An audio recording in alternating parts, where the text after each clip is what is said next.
All right. Good to see you here. Hope you're having a great Thursday. Mine's been very productive.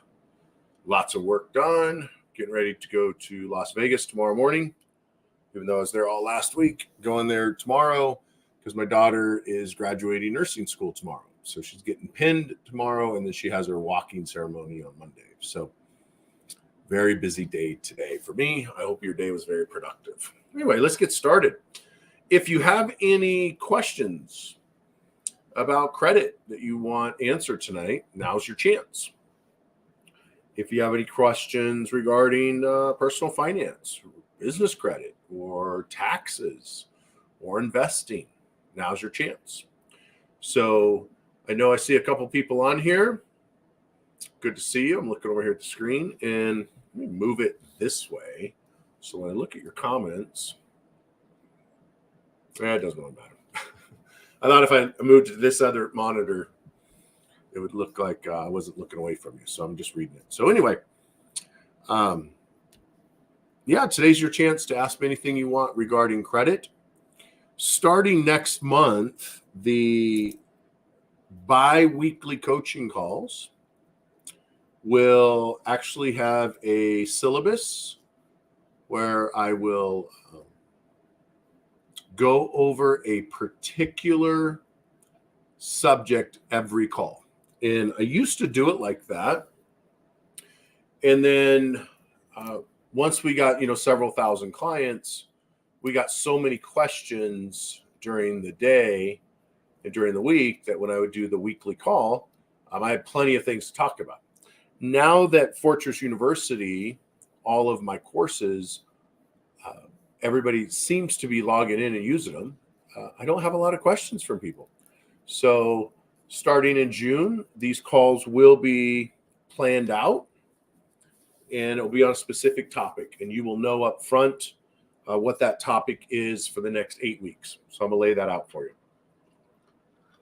So, Sven, you have a couple questions. The Facebook, Chastity, when we loaded it today to get ready, Facebook did an update, so it's not letting us, I can't see the Facebook questions. So that's why we sent you the YouTube link. I can only see the YouTube questions. So Sven, if you have questions, go ahead and post them in, because I cannot see the folks on Facebook or LinkedIn or Instagram or on Twitter or TikTok. I can only see YouTube right now. So if you have any questions on credit, type it in. Cool. I'm Universal LLC. Good to see you here. Sven's here. Big Hit is here, and a whole bunch of other people I just can't see because they haven't made comments yet. So the first thing I want to talk about, hey, Tommy, good to see you too, is on credit. Most people focus on payment history.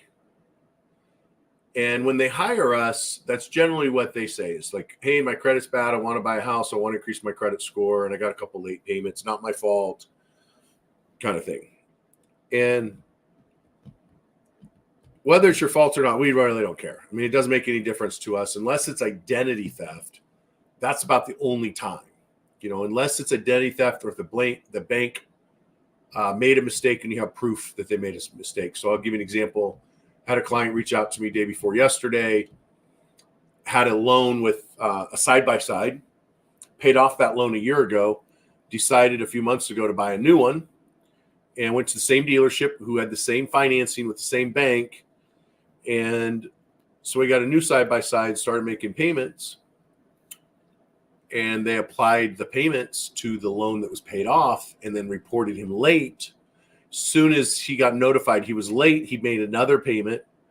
And by the time he could get the bank on the phone to figure it out, they had reported him 30, 60, and 90 days late. So they finally figured it out. They took the money off the old account, moved it to the new account, left the late payments there, and then changed the status on the account that had been paid off over a year ago to charge off.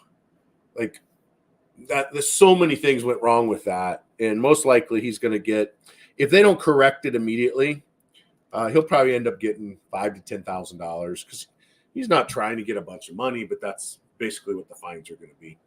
So with exception to stuff like that or identity theft, Why the stuff's on your credit report's really irrelevant with us, because we are not trying to get them to remove credit based on your story. We are getting it removed based on the law. And I always say this, that documentation is more powerful than communication, or conversation. So with that being said, most people want to focus on the 20%. And what I mean by 20% is, let me show you guys. So if your credit score is 300 to 850, that's the FICO credit score. And I've gone over this many times. That's basically, if you put a percentage here, it's basically a 30 to 85% chance if they loan you money, you're going to pay them back. That's all that number means. So if you put 300 here, that means there's 550 points, because 300 is the bottom, 850 is the top. You don't have 850 points to work with. You have 550 points to work with. All right. So this is what you have to work with, is 550 points. Now, if 35% of your credit score, according to the FICO chart, 35% is payment history. So you go to anything online, you type in FICO's score chart, that's what they're going to tell you. 35% of your credit score, of this number right here, 35% of that number is payment history. But it's also positive payment history. It's not just negative payment history. It's overall payment history. If you log into Credit Mojo, that very first page that you see is your credit score. It'll have your current credit score. Underneath it, it says the points for Credit Builder. That's what you need to remove off of your credit. And then underneath that, your score boost is how many points you're losing due to credit cards, the way you manage your credit. So most people focus on this right here, but it's not 35%. It is roughly 18% of your credit score. That's it, 18%. I round it up just to make things simple to 20%. That's it, guys. So 20% of your credit score has to do with negative payment history. And when you have negative payment history, your score is going to be lower. If the late payment was only 30 days late, so you never went past 30 days, that will only impact your credit score for 2 years. So if you went 30 days late and it's been 4 years ago, like if it was during COVID, it's not affecting your scores at all. I had a gentleman a week or so ago. We settled over $100,000 of his debt, wiped it out. We got him business funding. We got him into a house, and he got the credit repair for free because he signed up for business credit. And recently sent me an email and said he's not going to pay me now because I didn't delete a credit card late from 2020 that's having no impact on his credit score at all. And I told him, if I delete this from your credit report, your credit score will go down because it's the oldest account on your credit. So if I delete it, you're going to lose a substantial amount of points. And he was insistent. He's like, I want this late payment removed. It's the bank's fault, and I really don't care whose fault it is. And I told him, I said, it's 30 days late. It doesn't matter. Nobody cares. And he's like, then I'm not going to pay you. And I just informed him, I'm like, the contract you signed has nothing to do with credit repair. You hired me to get you business funding and settle your debt, which I did. And so we're just going to file a UCC lien on his business because he owns a fairly large marketing company. And his business signed a contract with my business. And so it's not like personal credit. We just file a UCC lien on it, and we just levy his bank accounts and garnish them. It's so simple with business. So anyway, with that being said, that most people focus on this 100 points and they ignore the other 450 points. Let me show you what I mean by that. See, if you do 20% times this, roughly it's 105 points. Usually what I see is 70 to 105 points available for negative payment history. And if you take 550 and you subtract 100 for just simple math, there's 450 points. See that right there? 450 points that have absolutely nothing to do with whether you pay your bills on time or not. 450 points, nothing to do if you pay your bills on time. And those 450 points, you're the only one that can work on that. I can't do it for you. It's usually time, it's usually credit card balances, and not applying for a bunch of new credit. If most people, they're focused on the 100 points and they ignore the 450. And that's where Fortress University and the coaching comes in, and the classes, the courses come in, is they teach you step by step what you need to do with your credit cards, how you need to manage your credit cards, and when you need to pay off your credit cards. It's all on site on fortressuniversity.com. All right, so let's get into some questions here. Vanessa asked me to explain the transition to FICO 10T and why it matters. So I'll share it here. There. So FICO Model 10T is the latest version of FICO's credit scoring model. And T stands for trending. From 1996 until right now, 28 years, FICO has had a monopoly when it comes to providing credit scores to mortgage companies. And they lost their multi-billion-dollar lawsuit. That's why everybody can use 300-850 now. They also lost their lawsuit with the U.S. government for having the monopoly, because Vantage filed the lawsuit years and years. It's been going on, I think 2 decades, for at least 10 years, at least 1 decade. And it was supposed to go into effect, this law was supposed to go into effect November 2020, and that never happened because of the election and COVID and whatever reason. So it goes into effect January 1st, 2025. As of January 1st, 2025, FICO Model T will be used when someone pulls your credit to purchase a home or mortgage, as will Vantage 4. So FICO Model T goes into effect to be used for all mortgage credit reports, as does FICO or Vantage 4. Why does that matter? It's the T that matters. The FICO Model 10T, the Vantage 4T.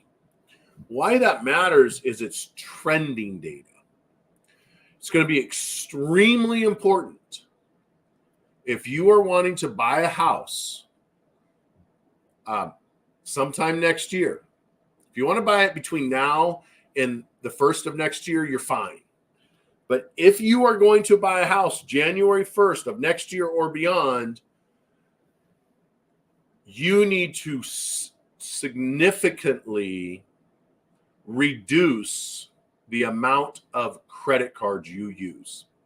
Or you need to follow our advice when it comes to managing your credit cards. And here's why. Like I said, the T stands for trending data. So what is going to happen? It's already happened now with FICO 10T, but no one's using it. But as of January 1st, the law requires mortgage companies to use it, which means The way it works today is if you max out your credit cards and you pay them off the day before they report to the credit bureaus, it doesn't impact your credit score at all because it doesn't show that you used them. If you pay them off on the due date, it will show that you've overutilized the credit cards and your score will be lower. And all you got to do to fix that is pay off the credit cards and the score goes up. That's how that works. With FICO Model T and Vantage 4T, doesn't work that way, guys. It's how you've managed your credit cards over the last 2 years. So if you've maxed out your credit cards and either paid them off in full on the due date or just made the monthly payment for the last 2 years, when you pay off that credit card in the future, it's not going to increase your credit score much. It is going to take 24 months of data. And it will literally take 24 months now for you to get the same amount of points as you would have if you paid it off in full. See how that's going to be a problem? So if you're just clocking along, maxing out your credit cards, doing the minimum payments, then you got to buy a house. You're like, I got to raise my credit score, get out of the 600s into the 700s. Paying off the credit card's not going to help you much. This is going to have a major impact on a lot of people because they're thinking, all I got to do is pay off my credit cards because that's what they've been able to do since 1996. 28 years of just pay off your credit cards the day before it reports and you're good. As of January 1st, that's no longer going to apply. So that's FICO Model 10T and Vantage 4T. Let's see what this question is. Sven says, currently on your program, it's going great, not factoring debt, which we'll fix together. If you personally had, let's say, about 10 to 20 grand of laying around, what would you, I think it's supposed to say, what would you do to grow it? Well, if I had $10,000 to $20,000 laying around, first thing I'd do is I'd put it in a high yield checking account. Mercurybank.com is one of our banks that we recommend. They'll pay you 5.5. It's over 5% interest on that 20 grand. So they're going to pay you $100 a month in interest. So that's the first thing I'd do is I put it in a high yield checking account, not a CD that locks up for 6 months or 12 months, but I would simply put it in a checking account. Apple has the same thing. Many U.S. banks got it now. The highest I've seen is Mercury, though, at 5.42. So that's what I would do there. And that way, if you have debt that you need to settle, you have that money sitting there. So when we do get a settlement agreement with the credit card company, you can just write a check or do a transfer. And then think about that. If you're settling your debt and we wipe out 50% of the principal, that's a 50% return. I mean, that's good money. And then if we wipe out the interest rate, which is close to 30%, and all the back fees, that's even a higher return. So that's what I would do is I put it in a high interest bearing checking account. And then Sven, you say your goal is to move into your first home. I think that's a great goal. Home ownership is what makes one of the things that makes America so great. You know, they always talk about how wonderful, not everybody, but the mainstream media and the liberals talk about how amazing Europe is. But what they don't realize, a lot of people don't own those homes. They're renters. They're lifetime renters. And other people own them. I was trying to think how to say that without saying it. So with that, that's great. You want to buy your first home, Sven? We want to buy it before January 1st. So when you're ready to get that house and you have enough down payment, let me know. I'll introduce you to Angelo. Angelo is our in-house mortgage broker, and he will get you qualified nationwide anywhere you want to go. He's got loan programs all the way up to 95%, so 5% down, no financials. It's all on bank statements. So if that's what you need for business owners, that's important. Oh, Angelo referred you. Cool. So you can let Angelo know that I am doing my best to refer my clients to him as well. So Angelo's a good guy. In fact, my house that I live in, Angelo did the mortgage on it. So I had multiple mortgage brokers look at my finances and just give up before they even tried. They're like, no, you can't buy a house. And I said everything to Angela. He's like, yeah, you can buy up to $50 million. What do you want? So Angela helped me with that. Let's see if there's any other questions in here. Yeah, I don't see them. So if you guys have more questions, fill them in. Otherwise, I'm going to go start packing for my Vegas weekend. I was telling my girlfriend, I said, you know, I used to live in Vegas. And so when I lived there, it's a little bit different than vacationing there. I've never gone to Vegas ever for a vacation or fun trip. I've always gone there because I'm either speaking, I'm putting on an event, I'm doing something to where I don't have free time. And I told my girlfriend, I said, I really want to come back and like enjoy Vegas for what it has to offer when I'm not working. So let's see what we have here. Vanessa says, what do creditors typically sue on, and when does that normally happen? How do I know if I'm going to be sued? You'll know if you're going to be sued if they serve you. They usually will send you a threatening letter or a letter in the mail that just says, you know, we're going to sue you if you don't reach out to us. If you ignore it, they're going to send somebody, a process server over to serve you. What creditors sue? All of them. I don't know that there's any creditor that doesn't sue. It's really if it's worth it for them to sue you.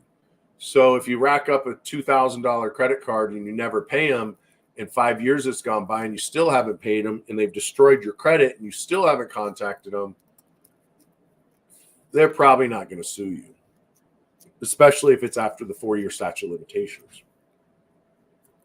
If, however, you owe them 20 grand and they look you up online and you are a social media influencer or you're a business owner or you're on social media talking about how great your life is and you're buying a house and you're getting new cars and you've got fancy watches or whatever it is, you're most likely going to get sued because you're just telling them, like, I got all the money. I'm a baller. And when does it happen? Typically, it's going to happen within a year of them charging it off to 2 years. Most states are in the 4-year statute of limitations.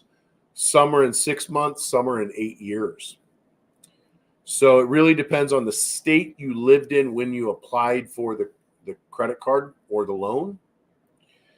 And again, it just depends on the bank. I don't know of a list, and I can't tell you, like I can't say this bank never sues because they all sue. It's just whether or not they have default insurance on it or whether or not they think they can actually get some money out of you. This one says, if I've served court paperwork, is it too late? Yeah, you've already been served, so that means they've sued you. Is it too late to do something about it? No, we can help you with Fortress. We'll put you in touch with our paralegal, with Tina, and she can reach out to the person that's suing you, the law firm, and reach a settlement to prevent it from going to court. Because if it goes to court, here's what's going to happen. They're going to get what's called a default judgment against you. Regardless of what you say, the judge is going to ask you, did you take out this loan or this credit card? Yes. Did you use the credit card or loan? Yes. Did you pay them? No. Judgment issued. That's it. It's like 3 questions. Doesn't matter what you say. They're getting a default judgment against you. And once the default judgment's there, they can instantly apply to garnish your wages, and they can take 25% of your pay forever until everything's paid back, the interest, the late fees, the attorney fees, the court costs. Or they can just hack your bank account, like literally just whack it. And they literally call it whacking the bank account. And here's what some of these guys will do. I know a guy that used to do this. His name was Doug, and he was a real piece of you-know-what. He was one of the bad guys. Felon, running a collection company, didn't care about the laws. And once they get the garnishment, They can get your bank records so they know when you get paid. And once they know when they get paid, they'll issue the levy the day you get paid, or they'll issue it the night before you get paid. So that way, first thing in the morning, all the money's gone. As soon as it hits your bank account, it's instantly levied, and there is nothing you can do. And that's the really unfortunate thing about people that are on disability or Social Security or a fixed budget, is they can't garnish your retirement or disability check or your Social Security check, but they can garnish or levy your bank account, and that's what they'll do. And they just drain it. And every time you put money in it, it drains it. And it's not somewhere you want to be. We have ways to prevent that, and I used to teach that because I was in that situation back in 2005 to about 2010. I was in a situation that every dollar I put in, I'd get hammered. They called it whacking it. They would whack my account, take every dime. And I learned a way to make it stop. So if you have that going on, reach out to Vanessa or the team, and I can do a short little video for you and explain to you what you can do to make it stop. Because you can actually prevent it. But the better thing to do is when you get sued, the best thing to do is work something out before you get sued. But if you do get sued, immediately call us so we can attempt to stop it. And then if it's already been sued and they've already got a judgment, you got to reach out to them and work out some payment plan, because that thing's never going to go away. It's going to be there the rest of your life. Someone mentioned last month on the call about piggyback program is something that maybe that wasn't exact name, something about authorized trade lines. Maybe that's how I understood. Is that still a thing? Yep. So if you go to fortresscreditpro.com, I'll bring it up for you. And it's /trade lines. Oops, my URL went away here.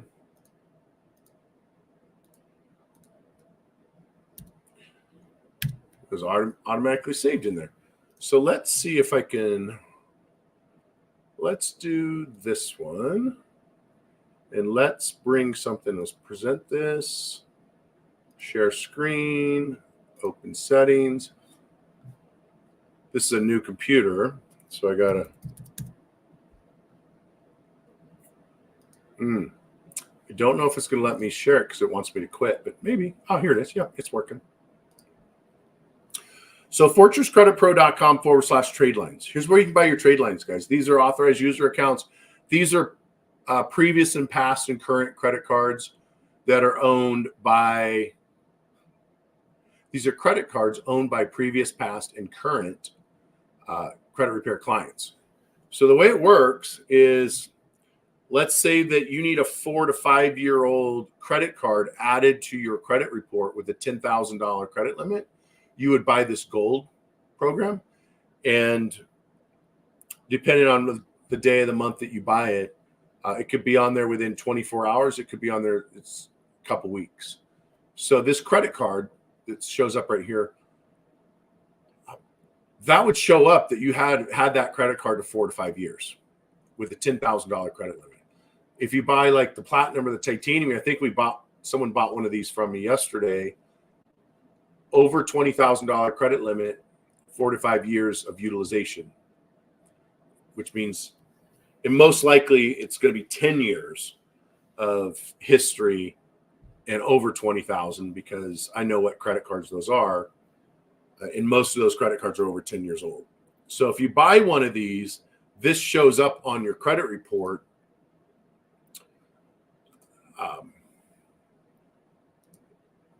That will show up on your credit report. So hopefully you can see that. I don't know if I'm sorry. I messed that up. So here it is. So we have these trade lines. A bronze is 2 to 3 years old, $5,000 credit limit, 4 to 5 years old, $10,000 credit limit.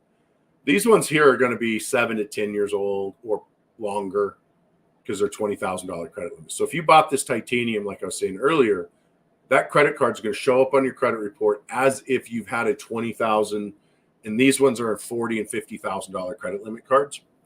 They'll show up as you've had that credit card, a $40,000 credit card for 10 years.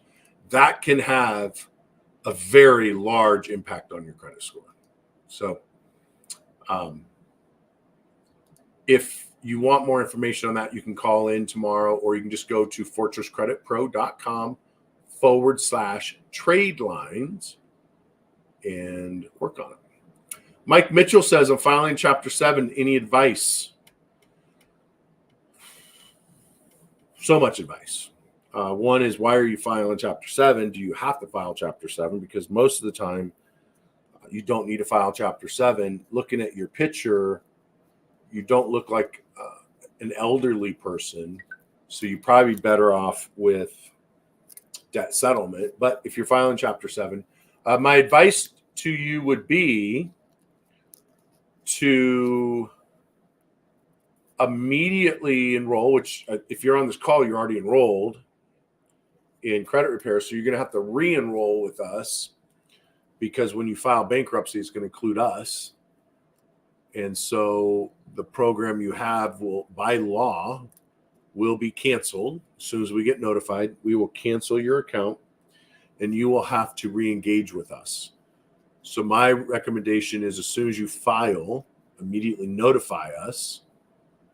And then as soon as you have your meeting of creditors, which will take place within 30 days, then reach out to us and sign back up for our education of free credit repair. And then we will immediately start working on those accounts. And most likely we'll have 90% of the accounts you filed bankruptcy on removed within 90 days. 90% within 90 days is generally what we can do with brand new bankruptcies. What most people do is they go years and years and years before contacting us. So my recommendation is, if you're going to file, it's fine. I filed bankruptcy twice, recovered just fine, had my bankruptcy removed from my credit report within 21 days of discharge, and life just went on. So I recommend you get back in the credit repair as fast as possible once you have your meeting of creditors. So that was Michael here. Says, I deserve it. I do want to have some fun. How long will it stay on your credit report? Bankruptcy is going to stay there 10 years unless we get it deleted. Regular late payments, etc., they're going to stay on there for 7 years. Inquiries show up for 2 years. 29 years old, $300,000 of debt, don't have a choice to try for 2 years is killing me. Yeah, look, if you got $300,000 of debt, in order to avoid bankruptcy, you're going to have to pay $150,000 of that back, $125,000, $150,000, somewhere in there. That's what, with our fees and their fees and all that, it's about 100, figure 50%. So look, I when I first filed bankruptcy, I was 24 years old, 25, and it was like 50 grand. It was ridiculous. I should have never done it. Second time I filed bankruptcy, it was in the millions of dollars. So if you're at $300,000, you could spend the next 10 years busting your butt, working 80 hours a week just to pay back the debt. Because remember, if you have $300,000 of debt, you're going to have to make a minimum of $450,000 because you got to pay taxes on that money.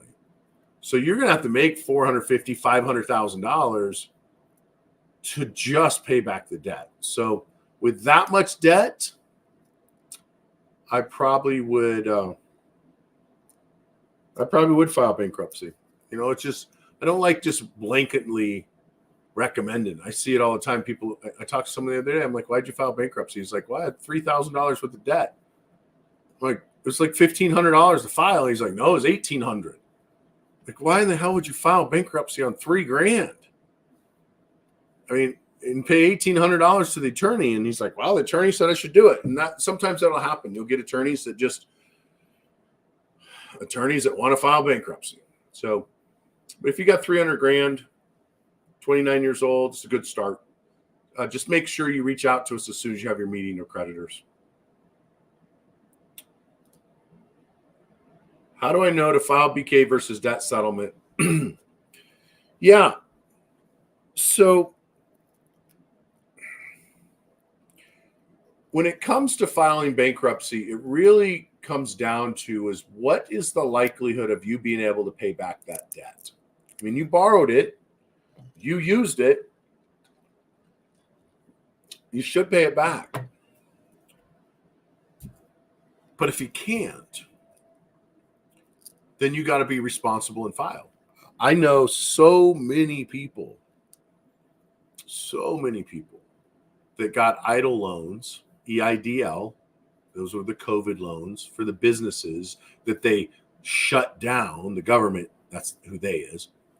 They shut us down and then they offered us billions of dollars through 3% loans. And many people took them. I took them myself. I needed the money to keep the business afloat. I mean, I had no money coming in, yet I still had payroll and I still had to pay my bills.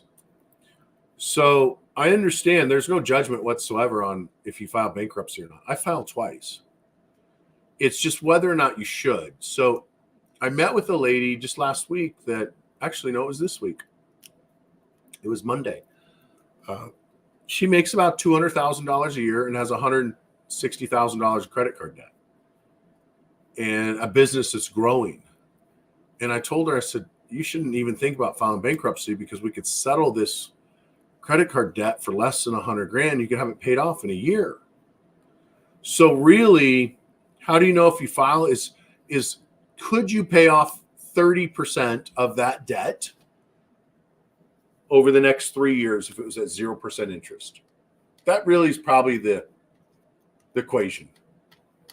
If they reduce the debt by 70% and eliminated 100% of the interest, could you afford to pay it off over the next 3 years? If the answer is no, then bankruptcy is probably an option for you. If the answer is yes, I could pay it off in the next 3 years, then you probably want to do debt settlement. Because bankruptcy guys will haunt you your whole life. And if you listen to any of my radio shows from 2010 to 2017, I never said that. I'm like, file bankruptcy, we can get it removed. It's no big deal. It falls off your credit. Blah, blah, blah. Well, I learned this last year. I went to get a multi-million-dollar loan, and I was denied because in 1995, almost 30 years ago, I filed bankruptcy as a 24-year-old kid, and I had a Key Bank credit card of like $500. And I filed bankruptcy on Key Bank, and the loan was approved through Key Bank. And somewhere, somehow, they found this bankruptcy in their records. And so they closed all my bank accounts, sent me my money back, and said, we will not do business with you. You file bankruptcy. And I was like, when? And they wouldn't tell me. And I actually went through and found it. It's like $500 something credit card. So, yeah, it's not on my credit report, but it came back to haunt me 30 years later, technically 29. But anyway. So here's how our debt settlement works with Fortress, which is completely different than your debt consolidation and your freedom debt relief and all the big boys and girls that do debt settlement. Let me explain how theirs works, and then I'll explain how ours works. With them, they tell you to stop paying your bills. Stop paying your bills. Don't worry about it. It's not going to affect your credit, which all of that's not true. As in, it will affect your credit. We never tell you to stop paying your bills. We simply tell you they won't settle unless you get at least 30 days behind past due, but we don't tell you to stop paying your bills. So they'll tell you stop paying your bills. Then they'll say make the payments to us. So you then send them the money, which goes into an escrow account. That escrow account is your money. They don't have rights to it. This is how they get you tied up, is you think you're going to lose that money. It's your money.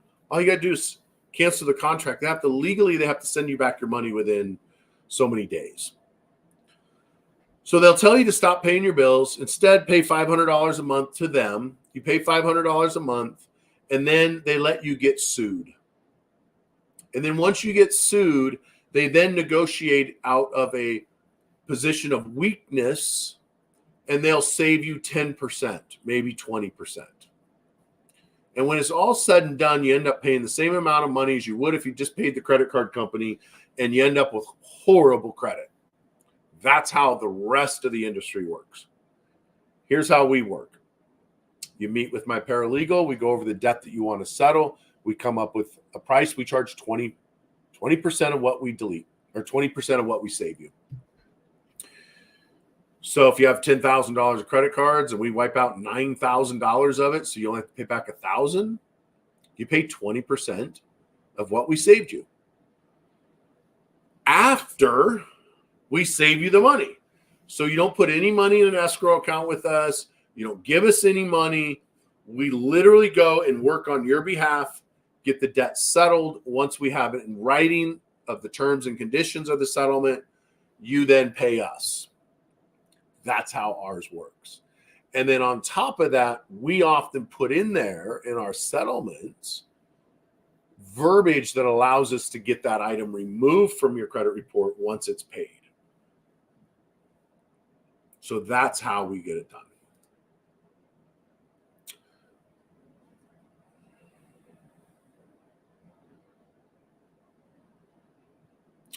So he's asking, can you get an Amex after filing bankruptcy? Look, I'll answer it with this.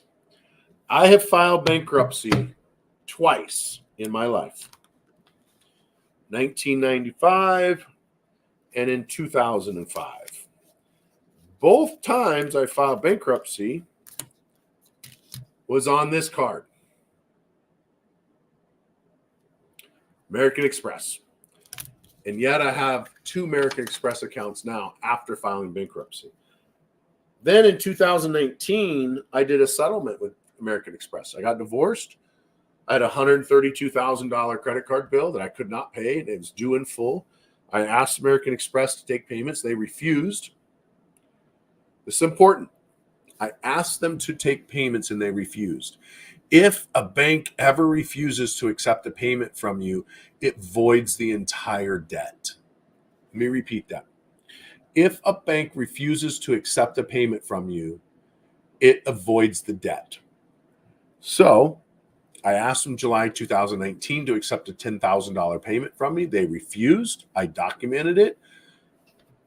In March 2020, I gave them it was either $20,000 or $30,000. I don't remember now.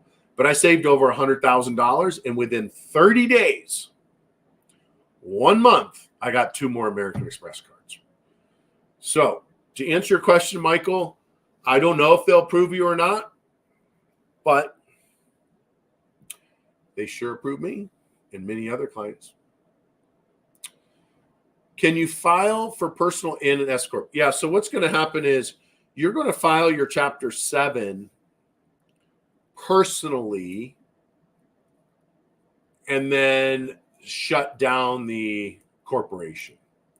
If you have assets in the corporation, you're going to have to file a different chapter on the company, and you'll have to file Chapter 7. So my first bankruptcy was a Chapter 7. My second bankruptcy was a Chapter 11 that converted to a 7 because I had no money to pay it. So most likely, Michael, if you don't have a lot of business, you don't have assets, you don't have revenue, inventory, etc., you're just going to file a personal Chapter 7 bankruptcy. Wow. I like that. All right. Anything else? Well, I'm glad you guys were very engaged tonight. It's really encouraging for me. I like seeing that. I'm just going to look through here and see if I missed anything.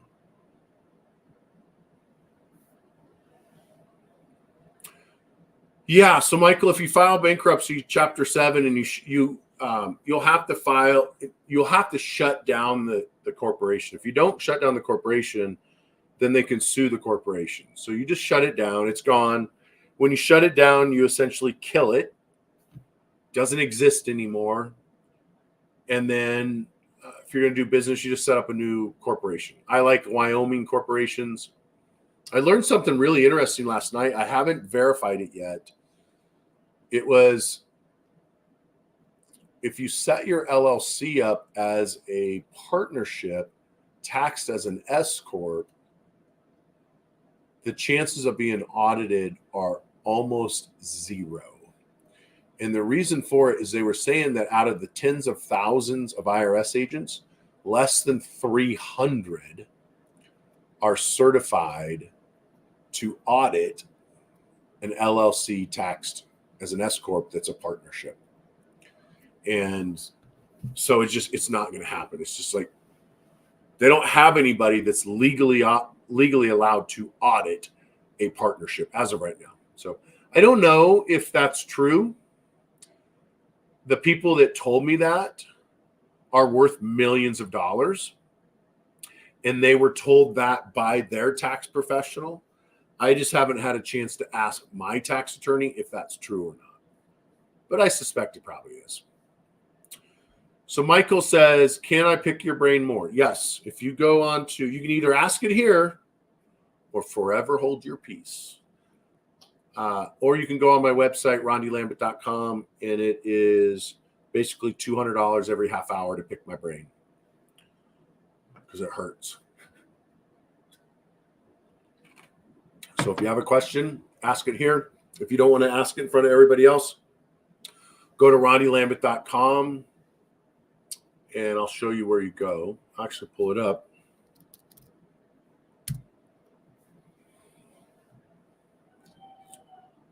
I think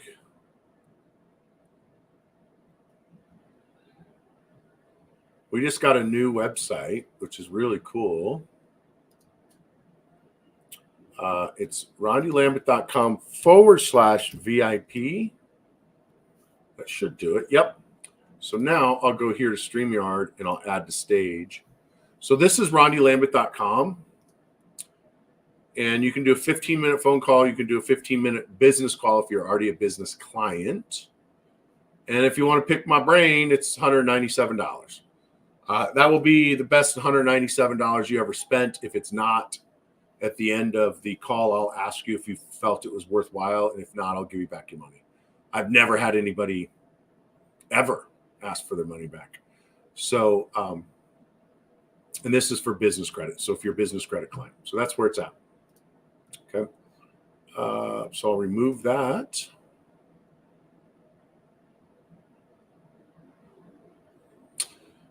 Yeah, I get it. Mike, he said something here. I just don't know. I don't want to share it. Well, you guys can probably see it, but just in case, I just don't want to share it. Look, I get it. You know, money's a big deal. Money's a big deal. Anybody who tells you that money can't buy happiness is a liar. It is a lie promoted by evil rich people. Because I can tell you money can buy happiness. And it's not the money sitting in your bank account that buys happiness. It's what you can do with the money. How many people you can help. How many families you can feed. Children you can feed. Do you think that Tony Robbins is sad because he's worth billions of dollars and yet he feeds millions of people every year? Don't you think money makes him happy? If you have money and you're sad, you can go buy a 100-foot yacht, move to Miami, and have all your friends show up, and you can go party all the time. I'm not saying you have to get drunk and do drugs, but you can just have a good time. Spend time with your friends and family. It allows you to do things that you can't do if you don't have money. So don't believe the lie that money doesn't buy happiness. It is false. So it's tough when you're failing. I don't believe in failing. It's only failing if you just quit. And if you quit because you just give up.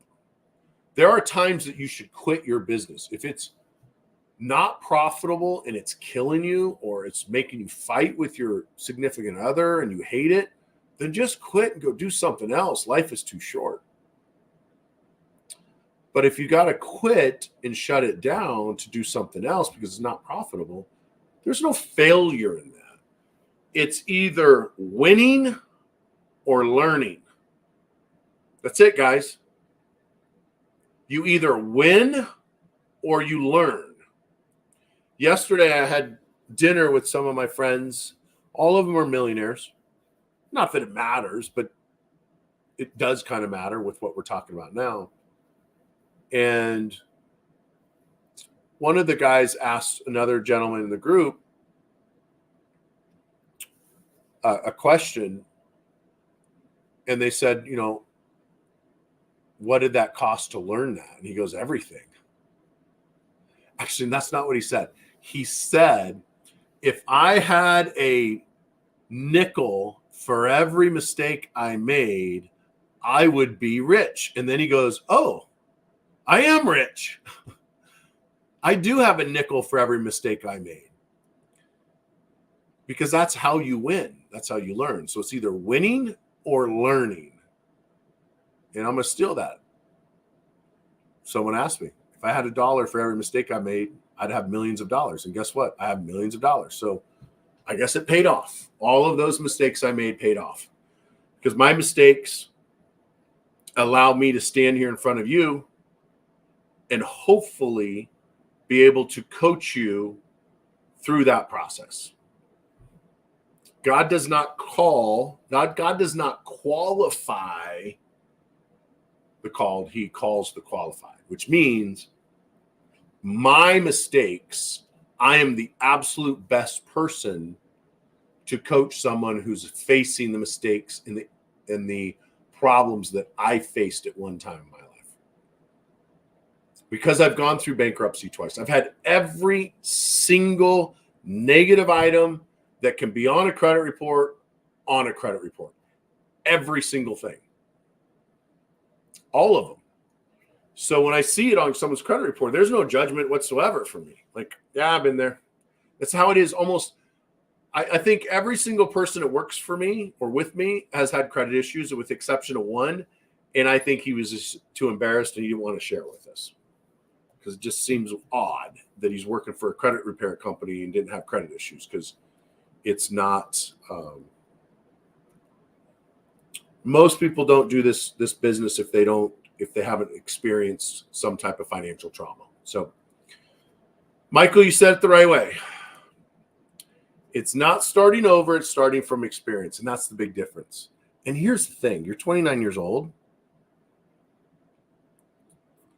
The way life is today compared to what it was 10 years ago, how fast you can explode your next business, it's just off the charts. Like, I was talking to a guy a few days ago. He's one of my business consultants. He's like, yeah, I want to do radio ads. I'm going to do TV ads. I'm like, no. And he's like, I'm thinking about it. And he sells prom dresses. And he's like, I'm going to do the magazine. I'm like, no. Like, you need to get a TikTok account, Instagram account, and become the king of prom. Become the prom king. And all you talk about on social media is prom and homecoming and what you need to look for when you get a dress and how you keep it clean and how you return it. Do not spend, and he was going to spend tens of thousands of dollars trying to get homecoming and prom business. 10 years ago, he probably would have had to do that. Today, you just take out your phone and start talking into the screen. And yeah, you're going to suck the first time you do it. That's just the way it is. But after you do it for a while, you suck less. So, all right, guys, I'm going to take off. I'm going to go pack. I appreciate you all. You have an amazing night.